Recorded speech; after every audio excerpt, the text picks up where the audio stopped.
विश्वेशलिंगसंभूतं विश्वविद्याविबोधकं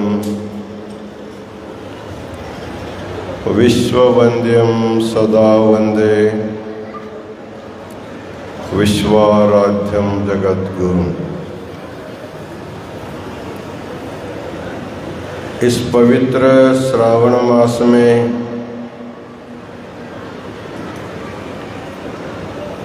सदाशिव चौकी मठ परिसर में लोक कल्याण के लिए आयोजित काशी जगद्गुरु महास्वामी जी का इष्टलिंग पूजा और धर्म जागृति सभा में सनातन वीरशैव लिंगायत धर्म के बारे में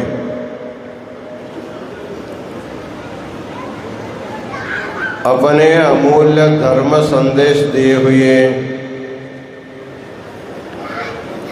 षटस्थल ब्रह्म गुरुसिद्ध मणिकंठ शिवाचार्य स्वामी जी इस व्यासपीठ पर विराजमान षटस्थल ब्रह्म ओंकार सिद्ध शिवाचार्य स्वामी जी अभी तक आप लोगों को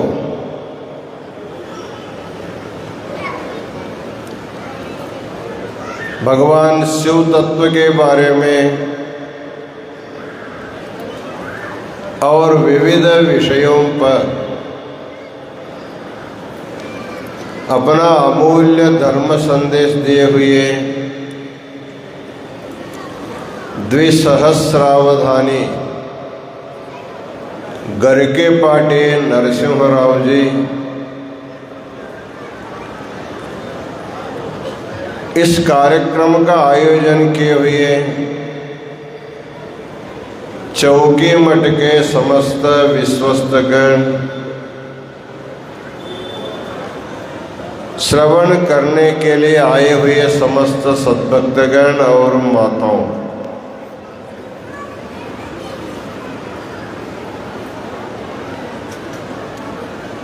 मनुष्य को अपने जीवन सार्थक करने के लिए रोज कुछ न कुछ अच्छी बातें सुनना चाहिए। एक बार ब्रह्मा जी 4 अपने मानस पुत्रों को निर्माण किया। उनका नाम प्रसिद्ध है सनक, सनातन, सानंद और सनत कुमार। इन चारों बच्चों को ब्रह्मा जी अपने पास बुलाया और कहा कि तुम लोग लोक कल्याण करने के लिए भूलोक में जाना है। वो 5-5 वर्ष के बच्चे थे, लेकिन ब्रह्म के मानस पुत्र होने के कारण दिव्य ज्ञानी थे वो। उन लोगों ने कहा हम भूलोक में जाने के लिए तैयार है, लेकिन भूलोक एक विचित्र लोक है। एक बार हम भूलोक में जाएंगे तो फिर वापस आप तक आना मुश्किल है, क्योंकि वो पकड़ लेता है। मोह माया के कारण हमको भी वहाँ फंसना पड़ता है।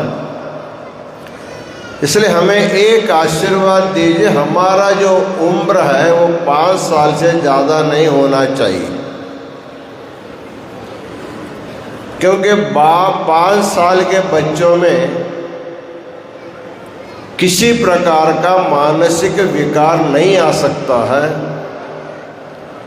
सदा परिशुद्ध भाव से हमको रहने के लिए हमको 5 साल, जितना भी साल रहे, हमारा उम्र नहीं बढ़ना, हम 5 साल के बच्चे ही रहे। ब्रह्मा ने कहा तथास्तु। तब वो लोग जब जाने के लिए तैयार हो गए, उन लोगों ने पूछा हमें जा करके क्या करना चाहिए। ब्रह्मा जी ने एक उपदेश दिया, स्वाध्याय प्रवचनाभ्याम न प्रमदितव्यम। तुम भूलोक में जाने के बाद प्रतिदिन अपने ज्ञान की वृद्धि के लिए ग्रंथों का स्वाध्याय करना चाहिए। जो आपको ज्ञान मिलेगा उसको लोगों में बांटना चाहिए। अभी हमारे देश में एक नहीं, दो नहीं, हजारों हजारों ज्ञानी लोग हैं, कथाकार है, प्रवचनकार है। वो एक दिन भी खाली नहीं बैठते। आज एक गांव में तो कल दूसरे गांव में, तीसरे दिन तीसरे गांव में, हमेशा फिरते रहते हैं, कथा करते रहते हैं, व्याख्यान देते रहते हैं। वैसे तुम लोग भी अध्ययन करना और अपने ज्ञान को प्रचार प्रसार करना, एक दिन भी छोड़ना नहीं। तो चारों मानस पुत्रों ने स्वीकार किया। उनके मन में एक प्रश्न आया, ब्रह्मा जी आप तो हमको स्वाध्याय प्रवचन के लिए आदेश दे, हम स्वाध्याय तो कर सकते हैं, हम कहीं भी बैठ करके अपने लिए अध्ययन करने के लिए कोई बाधा नहीं। आप कहेंगे रोज प्रवचन करो, रोज प्रवचन करने की इतना सारा व्यवस्था करने वाला कौन है? अभी सदाशिव पेट के भक्तगण साल में 4 दिन, 5 दिन, 10 दिन करते हैं। यदि काशी जगत गुरु महास्वामी जी, हमारे शिवाचार्य वैदिक गण, हम सदाशिव पेट छोड़ करके जाएंगे नहीं, हम यहीं रहेंगे, तुम रोज व्यवस्था करो बोलेंगे तो मौलाना ताली बजा रहा है। ताली बजाना तो आसान है, व्यवस्था करना बहुत मुश्किल है। तब उन चारों ने ब्रह्मा जी से कहा कि प्रवचन रोज होना संभव नहीं। कभी श्रावण मास में प्रवचन कर सकते हैं, चातुर्मास में प्रवचन कर सकते हैं, दसरा दीपावली में प्रवचन कर सकते हैं। रोज करना हो तो संभव नहीं है, क्योंकि सुनने के लिए लोग भी कैसे आएंगे अपना घर दार छोड़ करके। चलो 10 दिन है, 4 दिन है, सब छोड़ करके चलेंगे कह के लोग आते हैं। तो 12 महीना 365 दिन रोज करेंगे तो व्यवस्था होना मुश्किल है। इसलिए हमको कभी कभी प्रवचन करने के लिए बोलो, रोज मत बोलो, क्योंकि एक बार प्रतिज्ञा करने से उसको करना पड़ता है। तो ब्रह्मा जी ने कहा देखो, मेरे आदेश में लोक का कल्याण है। तुम लोग भूख लगने पर खाना खाते हो, साल में कितना दिन खाते हो? साल में 365 दिन होता है। रोज खाते हैं कि कभी कभी खाते हैं? रोज कितने बार खाते हो? 2 बार तो खाना, 2 बार फिर नाश्ता भी करते होंगे। ठीक है, 2 बार करते हैं। 2 बार क्यों करते हैं? क्योंकि आपको 2 बार भूख लगती है। शरीर में भगवान ने जो अग्नि दिया, जठराग्नि, वैसे तो जठराग्नि का मतलब दूसरा कुछ नहीं, भगवान ही हमारे उदर में वैश्वानर अग्नि के रूप में विराजमान है। तो खाने के बाद 5-6 घंटे के बाद फिर भूख लगता है। पेट का भूख किसी को सहन नहीं होता। भूख लग गया तो कुछ न कुछ ढूंढ करके आदमी खा जाता है। वैसे जैसे पेट का भूख सबके लिए होता है, वैसे दिमाग में भी एक भूख होता है, बुद्धि में एक भूख होती है, ज्ञान की भूख। इसलिए जैसे आहार प्रतिदिन चाहिए, वैसे बुद्धि को भी सद्विचार रोज होना चाहिए। हम जो खाते पीते उससे रक्त बन जाता है, ब्लड, वो हमारे रक्त वाहिनी के द्वारा सभी अंगों में पहुंच जाता है। केवल रक्त देने से शरीर नहीं चलता, शरीर को एक विचार भी चाहिए, कैसे करना, क्या नहीं करना, किम कर्तव्यम किम अकर्तव्यम, करने योग्य क्या है, करने योग्य क्या नहीं, इसका विचार भी आदमी को चाहिए। इसलिए संतों के द्वारा, सद्ग्रंथों के द्वारा रोज थोड़ा थोड़ा सुनने से सद विचार हमारे मन में आता है। वो सद विचार से ही हमारा शरीर चलता है। आप लोग रोज संध्या काल में प्रवचन सुनने आते हैं, क्यों आते हैं? हमारे मन में सुनने की इच्छा है, बुद्धि में श्रवण करने की उत्कंठा करके आते हैं। एक दिन आपका मन कहने लगा कि आज छोड़ दो, घर में विश्राम करो, खा पी करके सो जाओ या बाजार में घूमने चलो। यदि आपका मन आपके साथ जिद करेगा तो अब यहाँ छोड़ करके जाना पड़ता है। जैसे बच्चे जिद करते वैसे मन भी कभी कभी जिद कर सकता है, लेकिन मन कब जिद करेगा? जब उसको गलत विचार मन में घुसेगा, तब गलत रास्ते में चलता है। इसलिए ब्रह्मा जी ने कहा, शरीर के लिए आहार जितना आवश्यक है, बुद्धि के लिए सद्विचारों का रोज देना आवश्यक है।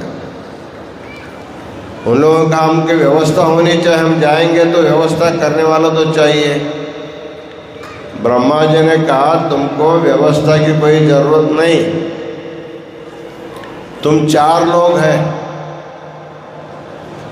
एक आदमी ऊपर बैठना प्रवचन करना, 3 आदमी नीचे बैठ करके सुनना। तुम्हारा नित्य प्रवचन दे करके कोई आ करके बैठेगा तो सुनेगा, नहीं बैठेगा तो तुम लोग अपने में करते रहना। इसलिए कभी भी छोड़ना नहीं। स्वाध्याय प्रवचनाभ्याम न प्रमदितव्यम।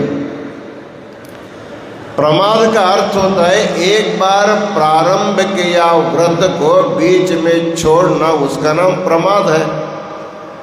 जैसे श्रावण मास है, श्रावण मास में सोमवार उपवास करने का किसी ने व्रत किया,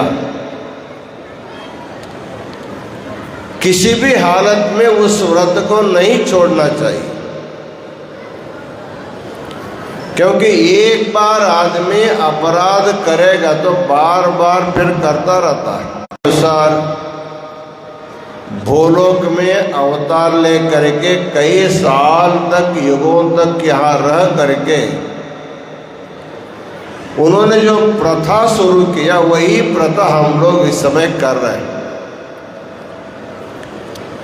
तो इस समय सुनने का उद्देश्य महाराज जी ने बताया,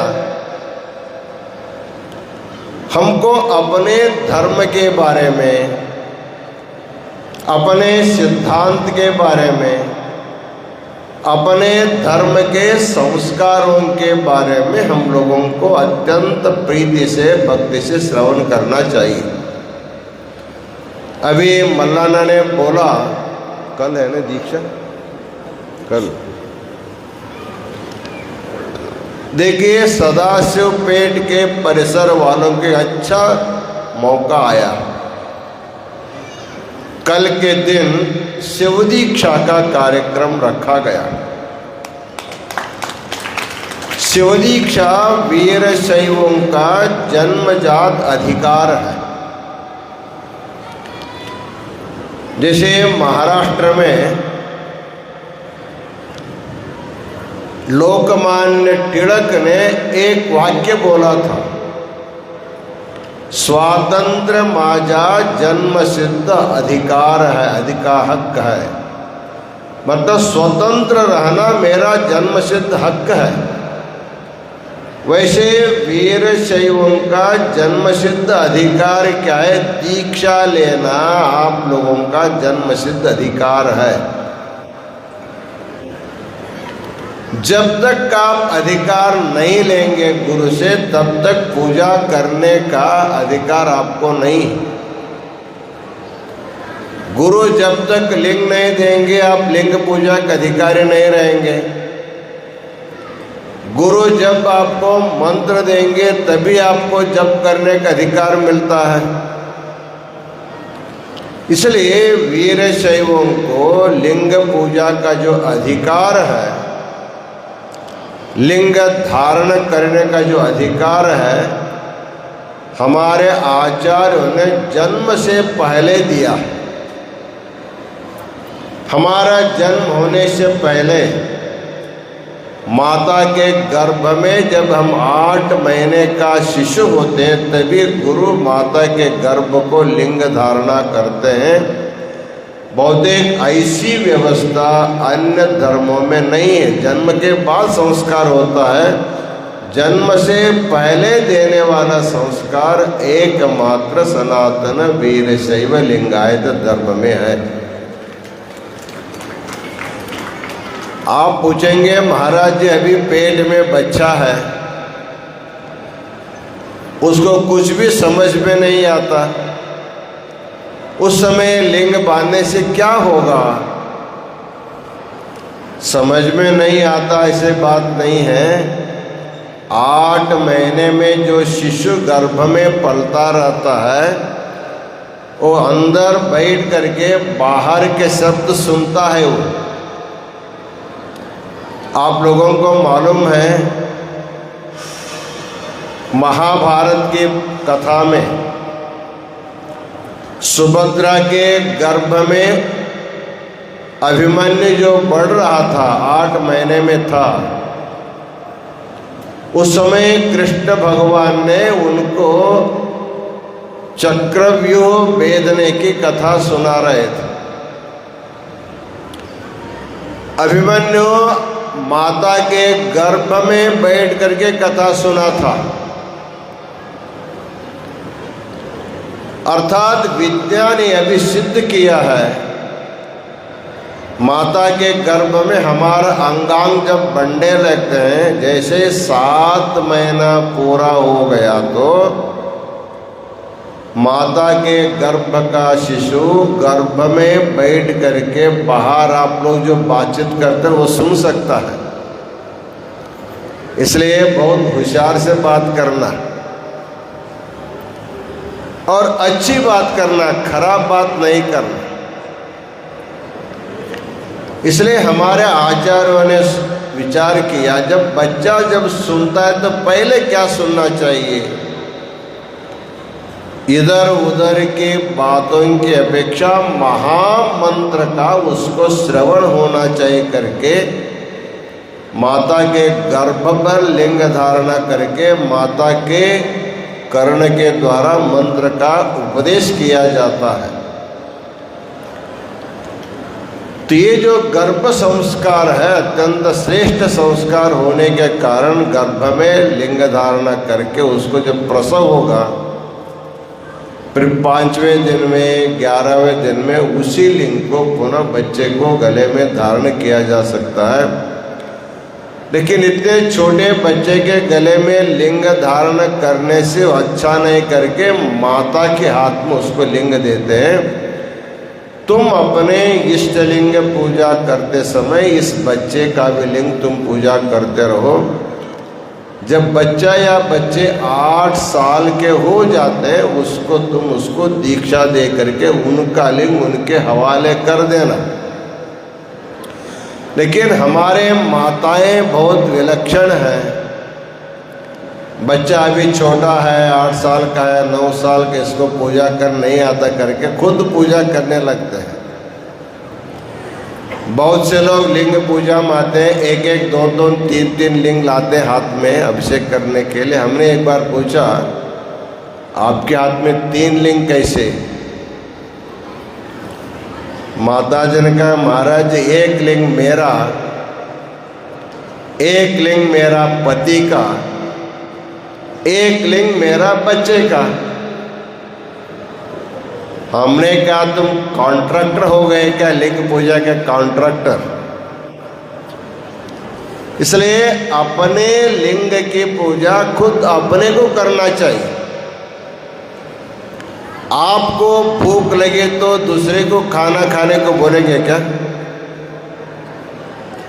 आपको भूख लगे तो खुद आपको खाना पड़ता है। आपको कोई ज्वर बाधा हो तो दवा कौन खाएगा? आप ही को खाना पड़ेगा। आपको नींद आ गए तो कौन सोएगा? नहीं, हम रोज सोते हैं, तुम जाकर सोकर किसी को भेजते हैं क्या? अपना नींद करने के लिए अपने को सोना पड़ता है, अपने भूख मिटाने के लिए अपने को खाना पड़ता है, अपने रोग दूर करने के लिए अपने दवा खाना पड़ता है। वैसे अपने लिंग की पूजा अपने को करना चाहिए, किसी को करने नहीं देना चाहिए। ये जो हम लोग लिंग बोलते हैं ना, लिंग इसको पते प्राण लिंग कहते, प्राण लिंग। प्राणवत् धारणीयं तत् प्राणलिंगमिदं तव कदाचित् कुत्रचित् वापि न वियोजय देहतः। ये जो इष्टलिंग है इसका नाम है प्राणलिंग। जैसे शरीर में प्राण है वैसे वीर शैवों का प्राण क्या है? इष्टलिंग ही प्राण है। जिसके गले में इष्टलिंग है वही प्राणवान आदमी है। जिसके गले में लिंग नहीं वो प्राण रहित प्रेत बोला जाता है उसको। उसे क्या बोलेंगे प्राण रहित को? शवम। हाँ, जिसके शरीर पर लिंग नहीं है अर्थात उसको प्राण नहीं है, उसको क्या कहेंगे? शवम। हमारा उद्देश्य है सदाशिव पेट में घर में एक भी शवम नहीं रहना चाहिए। शवम नहीं रहने का अर्थ क्या है? सबके गले में लिंग चाहिए। तो महाराज जी 5 दिन अपना जन्मोत्सव करने के लिए सदाशिव पेट में बैठे हैं। केवल आपसे खाना खा करके तुलाभार ले करके जाने के लिए नहीं, आप लोगों को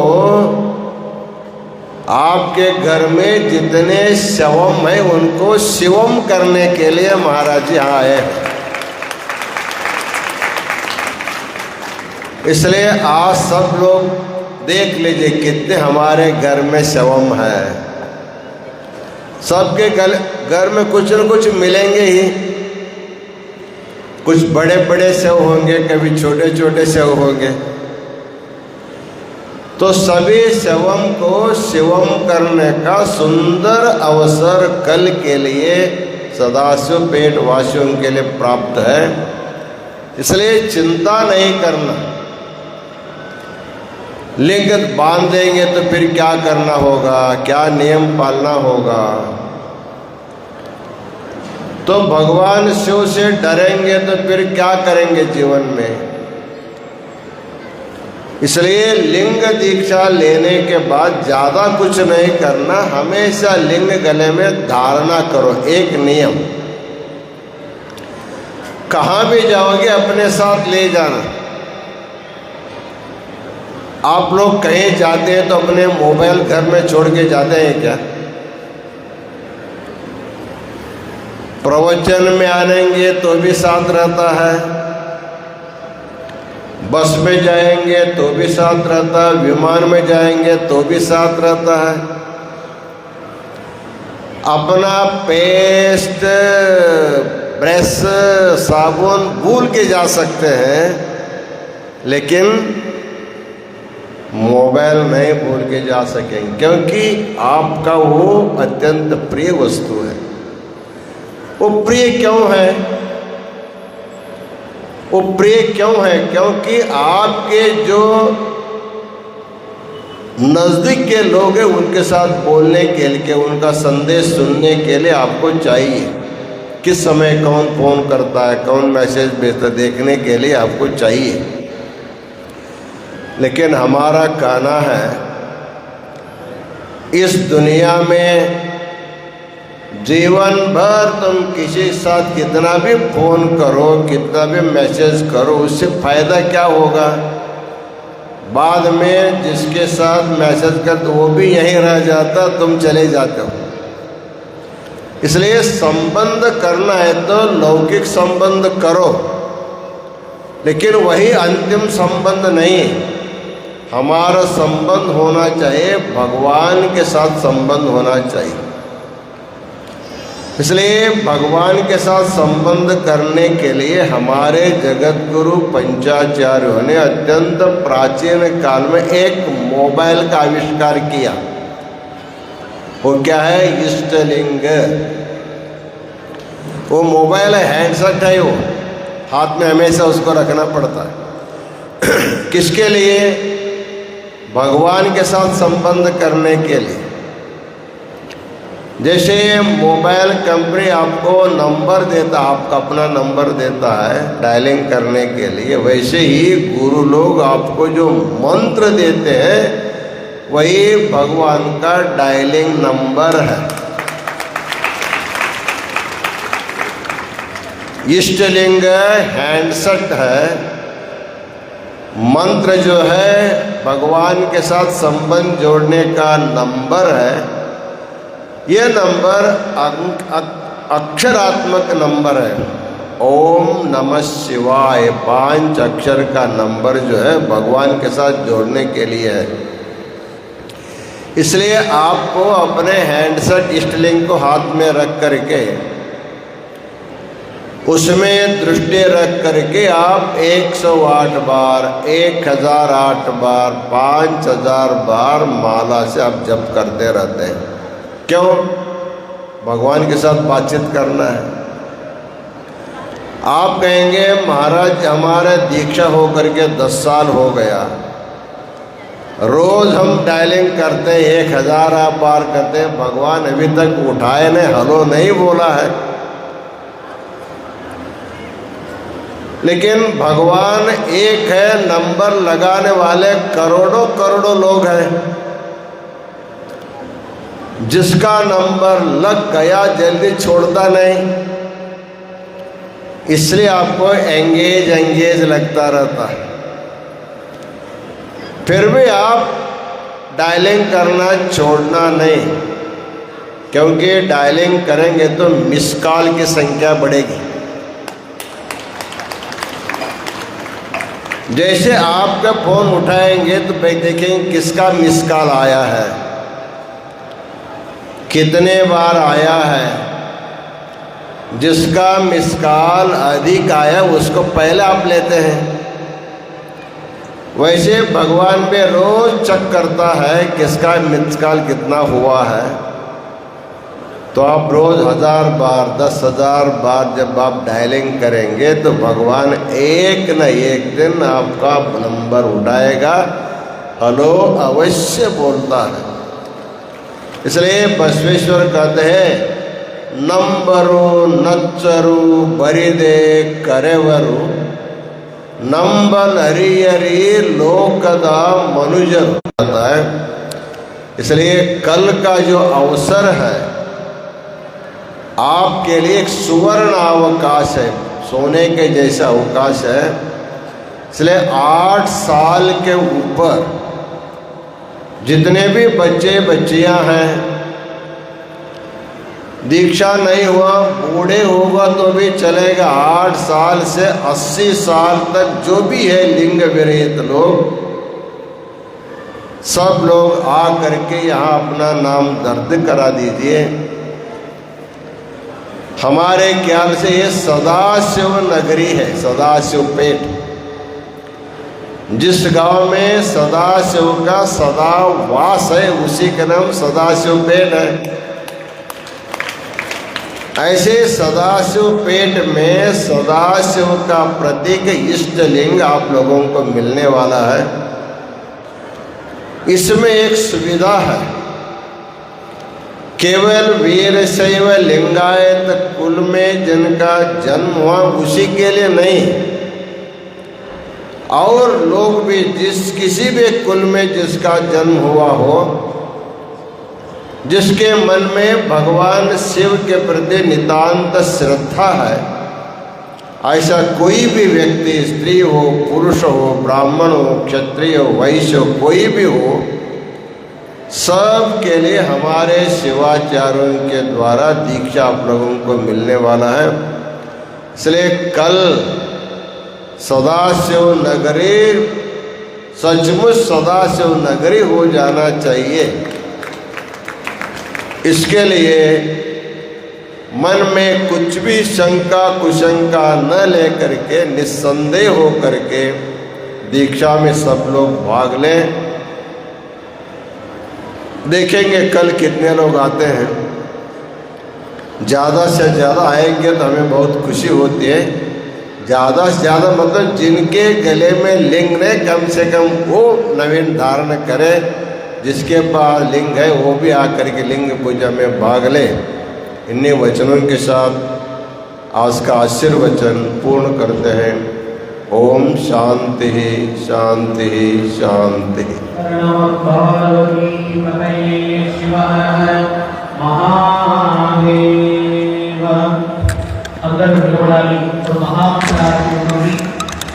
అందరికీ ఒక సూచన, ఎవరైతే లింగానికి కంతి పెట్టించుకోవాలనుకుంటారో మన ఇష్టలింగాన్ని రక్షణ చేసుకోవడానికి శుద్ధమైన కంతి సోలాపూర్ నుండి సిద్ధయ్య స్వామి గారు వచ్చారు.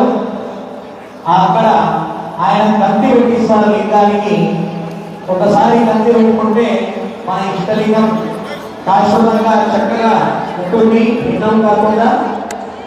అలాగే శుద్ధమైన గోమయ భస్మాలు, శుద్ధమైన వెండితో చేయబడిన లింగాకారాలు, మంచి రుద్రాక్షలు అన్నీ కూడా కాశీ క్షేత్రం నుంచి చేయబడినాయి. కాబట్టి ఎవరికి అవసరం ఉంటే వాళ్ళు తీసుకోవాల్సిందిగా తెలియజేస్తున్నాను.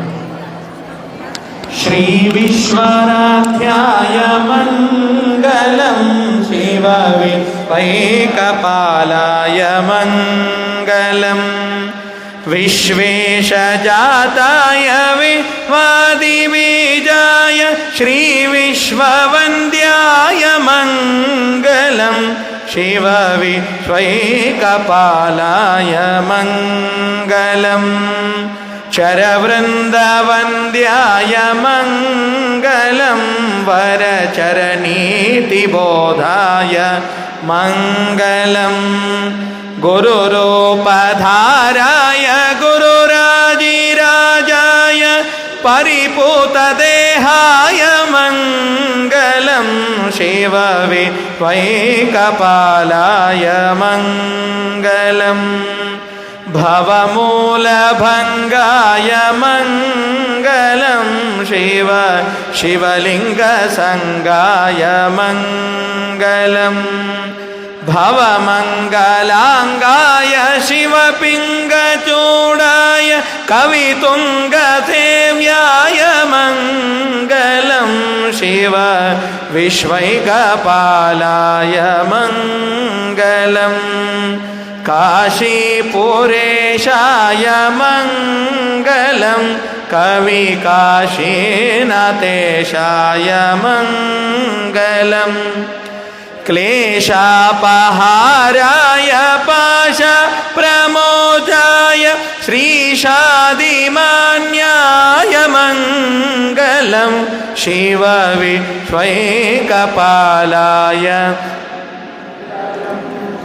श्रीविश्वाराध्याय मङ्गलं शिवविश्वैकपालाय मङ्गलं शिवविश्वैकपालाय मङ्गलं शिवविश्वैकपालाय मङ्गलम् हर नमः पार्वतीपतये शिव हर हर महादेव। श्रीमज्जगद्गुरु पंचाचार्य महाराज की जय। श्रीमज्जगद्गुरु डॉक्टर चंद्रशेखर शिवाचार्य महास्वामी की जय। काशी अन्नपूर्णा समेत विश्वनाथ भगवान की जय। हर हर महादेव। మల్లన్న గారు ముఖ్య సూచన ఇస్తారు. ఓం నమః శివాయ.